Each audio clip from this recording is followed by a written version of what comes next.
जिंदगी जीना चाहता है, जो खूब पैसे कमाना चाहता है, वो अपने लिए तेज ताली बजाइए। आप लग रहा है कि वाकई में यहाँ योद्धा खड़े हैं। आप अपने आप को कैसा देखना चाहते हैं 5 साल बाद? देखना चाहते हैं तो वो आग है, वो सपने हैं, वो जोश है, वो जुनून है। दोस्तों अपने लिए एक बार धमाकेदार तालियां बजाइए। और मैं एक चीज बताना चाहूंगा साथियों, थैंक यू। हर व्यक्ति इस दिन का तलाश करता है कि नहीं, कि हमको एक स्टेज मिलेगा। सभी लोग चाहते हैं कि नहीं? मैं भी आप ही की तरह हूं, मैं भी आप ही की तरह हूं, और मैं भी आप ही की तरह शुरुआत किया था 0 से। मेरी भी टीम 0 की थी और मैंने शुरुआत किया। बस एक चीज मुझे मालूम था दोस्तों, शुरुआत करने के समय कुछ चीजें समझ आती है कि जैसे मैं पेशे से मैं गवर्नमेंट जॉब में था, और गवर्नमेंट जॉब करने वालों का कॉलर ज्यादा खड़ा होता है, अन्यथा नहीं लेंगे जॉब वाले, ठीक है। मेरा कॉलर खड़ा हो चुका था। मुझे एक चीज समझ आता था कि वाकई में जॉब करने से जिंदगी बदल जाती है। वाकई में जिंदगी बदलती नहीं, कटनी शुरू हो जाती है। मेरी भी कटनी शुरू हो गई। 4 से 5 साल तक जिंदगी चलती रही, मगर थैंक्स टू मेरे सीनियर रविकांत सोनी सर, उनके लिए जोरदार तालियां साथियों। उन्होंने मुझे एक शानदार प्लेटफॉर्म दिया, और उस प्लेटफॉर्म के बदौलत दोस्तों वो वैभव कुमार सोनी जो पूरी जिंदगी भर करोड़ रुपए कमाता, दोस्तों यहां से 5 साल में कमा लिया। साथियों मैं एक चीज बताना चाहता हूं, ये जो आप सभी आए हो ना, सभी के डीएनए में क्या आ गया मालूम? व्यापार आ चुका है, सेल्स करने की कला आ चुकी है। मानते हो? नहीं मानोगे? मैं आप लोगों को बताता हूं एक स्टोरी के माध्यम से। साथियों अकबर बिरबल को तो सब जानते हैं, सही है दोस्तों? होता यह है कि एक बार अकबर और बिरबल दोनों बातचीत करते रहते हैं कि अकबर कहता है कि बिरबल तुम्हें मैं बताऊं कि हमारे जो कोष है, कोष मतलब खजाने में एक भी पैसा नहीं बचा, अब क्या करें? बिरबल चतुर और चालाक होता है, वो बोलता है कि महाराज हमारे जो गांव है, गांव में हमारा व्यापारी है, उसको बुलाते हैं और उससे हम लोग पैसे और खजाने अगर उसके पास जमा होंगे तो उनसे ले लेते हैं। वो बहुत सोचते हैं, विचार करते हैं अकबर साहब, और बोलते हैं ठीक है बिरबल, अगर तुम कह रहे होगे तो सही होगा, जाओ बुलाओ व्यापारी को। एक शानदार व्यापारी आया, व्यापारी से पूछा, व्यापारी हमारे राज घराने का जो कोष है वो खाली हो चुका है, तुम मदद करोगे? वो बोलता है क्यों नहीं महाराज, आपके लिए जान हाजिर है, मैं करता हूं, मेरे पास जितना धन दौलत है ले लीजिए। देखते हैं उसके पास भंडार भरा होता है, वो दे देता है महाराज को। महाराज खुशी से पूछते हैं कि व्यापारी ये जो तुम्हारे पास पैसा है ये कहां से आया?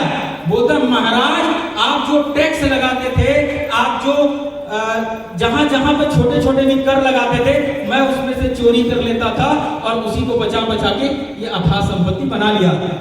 2 मिनट के लिए अकबर का दिमाग खराब हो जाता है, बोलता है इस व्यक्ति को जिसने चोरी किया है, इसको डाल दो हमारे अस्तबल होता है, अस्तबल में घोड़ों की साफ सफाई करेगा और वहां रहेगा। अब क्या होता है, वो जो व्यापारी होता है बहुत शांत मिजाज का होता है, महाराज की बात को काटता नहीं, क्योंकि उसके अंदर व्यापार होता है, वो सेल्समैन टाइप का आदमी होता है। तो वो स्वीकार करके चला जाता है अस्तबल में। काम करते करते 6 महीने गुजर जाते हैं, और 6 महीने बाद फिर से दोबारा वही दौर आता है कि अकबर का जो कोष था फिर खाली हो जाता है। वो चिंतित होकर फिर बिरबल से पूछता है कि बिरबल बताओ अब क्या करूं, फिर से कोष खाली हो गया। होता ही है कि बिरबल फिर चतुराई से बोलता है कि उसी व्यापारी को फिर से बुलाया जाए महाराज, क्योंकि वो व्यापारी जो है वो व्यापारी ही हमारी मदद कर सकता है। बोलता उसको तो मैंने पूरा उसका खजाना ले लिया है, और खजाना लेने के बाद उसके बाद तो कुछ नहीं बचा होगा, 6 महीने में से तो हमारे अस्तबल पे काम कर रहे हैं। तो बोलता महाराज व्यापारी को भूलो मत, व्यापारी बहुत चतुर और चालाक होता है। उसको बुलाते हैं, फिर पूछते हैं व्यापारी बता तेरे पास कुछ बचा है? बोलता है महाराज आपका धन्यवाद, आप जितना संपत्ति मुझे पहली बार लिए से उसे दुगना कर लिया हूं मैं। वो टेंशन में आ जाता है। 1 मिनट जाता है अकबर और बोलता है कि दुगना कैसे हो गया? बोलता है कैसे किया तुमने दुगना? बोलता है महाराज मैंने कुछ नहीं किया, आपके जो घुड़सवार हैं और आपके सेना में बहुत सारे ऐसे लोग हैं जो चोरी करते हैं, मैंने उनको ये बोला कि अगर तुम लोगों ने मुझे डबल पैसे नहीं दिए, सोने की मुद्राएं नहीं दी, तो मैं तुम्हारा राज खोल दूंगा महाराज के पास। ऐसा कर कर उसने डबल संपत्ति इकट्ठी कर ली। महाराज जो रहते हैं अकबर और गुस्से में आ जाते हैं, बोलते हैं इसको तो भिजवा दो समुद्र के किनारे, जितने भी हमारे जहाज आते हैं उसको गिनती करेगा। ये तो चोर का भी चोर निकल गया। अब होता यह है कि उसको तो भिजवा देते हैं वहां, संपत्ति को ले लेता है राजा।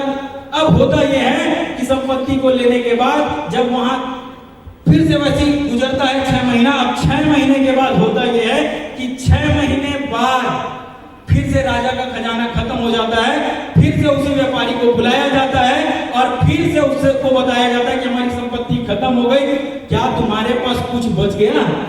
बोलता है कि महाराज आपका कोटि कोटि धन्यवाद, आप अगर मुझे वहां नहीं भेजते तो मैं आज 4 गुना पैसा नहीं कमाता।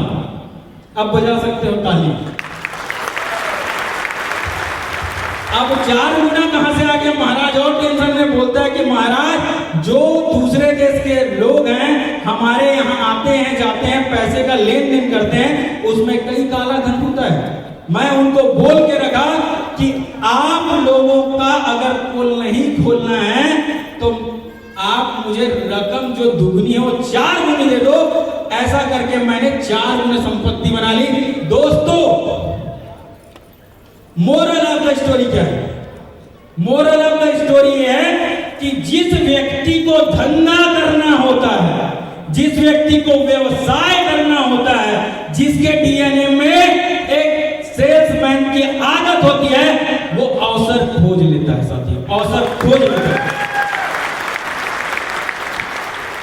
क्या आपके डीएनए में है? आवाज से तो नजर नहीं आ रही। दोस्तों डीएनए में उसको पैदा करना पड़ेगा, क्योंकि व्यापारी जो होता है, जो सेल्समैन होता है, उसको केवल अवसर ही दिखाई देते हैं, उसको दिक्कत नहीं दिखाई देती। अब मान लो वो व्यापारी नहीं होता, नॉर्मल इंसान होता, तो रोते रहता, जिंदगी भर रोते रहता कि मुझे अस्पताल में भेज दिया गया, अब मैं क्या करूंगा। जैसे कुछ लोग होते हैं जो जिंदगी भर रोना रोते रहते हैं कि मेरे पिताजी ने मुझको नहीं पढ़ाया, मेरे घर वालों ने मेरे साथ सपोर्ट नहीं किया, मेरे साथ ये दिक्कत थी, मेरे साथ वो दिक्कत थी। साथियों अगर दिक्कत प्रॉब्लम को अगर आप ध्यान नहीं देंगे, केवल फोकस अपने व्यवसाय में करेंगे, तो दुनिया की कोई ताकत आपको 3 से 4 साल में अरबपति बना के छोड़ने वाली नहीं है साथियों। विश्वास है आप सभी को? सबको विश्वास है? दोस्तों विश्वास करना पड़ेगा, सिस्टम पे, सीनियर पे विश्वास करना पड़ेगा। कारण क्या है साथियों? अगर आप विश्वास करते हो तो विश्वास का दूसरा कोई विकल्प नहीं है, क्योंकि विश्वास 100% किया जाता है। अगर आपके मन में एक भी डाउट है ना, तो विश्वास नहीं कहलाता। अगर जिस तरह जहर की बात करूं, अगर आप जहर को एक बूंद डालो या पूरा डाल दो, काम तो जहर का करेगा कि नहीं करेगा? वैसे दोस्तों हमारे पास भगवान ने बुद्धि दी है, अगर बुद्धि में अगर विश्वास डाल दिया है कि मुझे विश्वास है मेरे सीनियर के ऊपर, मेरे सिस्टम के ऊपर, तो आप खुद बताइए आप सफल हो गए कि नहीं? 100% सफल होने वाले साथियों, क्योंकि दुनिया भी विश्वास से चलती साथियों।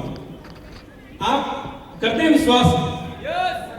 सेल्फ, अपने आप के ऊपर विश्वास करना पड़ेगा, क्योंकि आज अगर आप अपने ऊपर विश्वास करते हो तो सारी चीजें आसान हो जाएंगी। जिस तरह आप सभी लोग देखते हो स्टोरी, एक कंडक्टर था जिसने अपने ऊपर विश्वास किया और आज सुपरस्टार बन गया। कौन है? दुनिया जानने लगी। एक वो व्यक्ति था जो लालटेन के नीचे पढ़ाई करता था और फेमस हो गया। कौन है वो? मिसाइल मैन, दुनिया जानती है। एक वो व्यक्ति था जो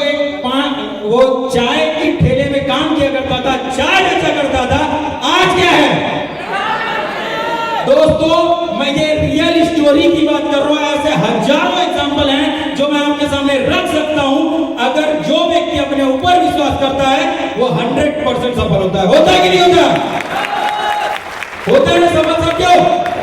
तो आप सफल हो सकते हो, आपका पूरा परिवार सफल हो सकता है, बस आपको वो विश्वास करना पड़ेगा, क्योंकि आप अगर विश्वास करोगे तो दुनिया की कोई ताकत नहीं रोक सकती। सही है विश्वास? दोस्तों ज्यादा समय नहीं लूंगा मैं, और अंत में एक चीज बताना चाहूंगा, एक लाइन के माध्यम से अपनी वाणी को विराम दूंगा। इंसानियत इंसान को इंसान बना देता है। इंसानियत इंसान को इंसान बना देता है। लगन समझते हैं? लगन हर मुश्किलों को आसान बना देता है। इंसानियत इंसान को इंसान बना देता है, लगन हर मुश्किलों को आसान बना देता है। लोग यूं ही नहीं जाते मंदिर में पूजा करने। लोग यूं ही नहीं जाते मंदिर में पूजा करने। जो आस्था होती है वो पत्थर को भगवान बना देती है। थैंक यू साथियों। अगर आज आप यहां से जाने के बाद उस विश्वास के साथ जाएंगे तो 100% आप सभी आने वाले भविष्य में डायमंड बनेंगे। All the best. Thank you and God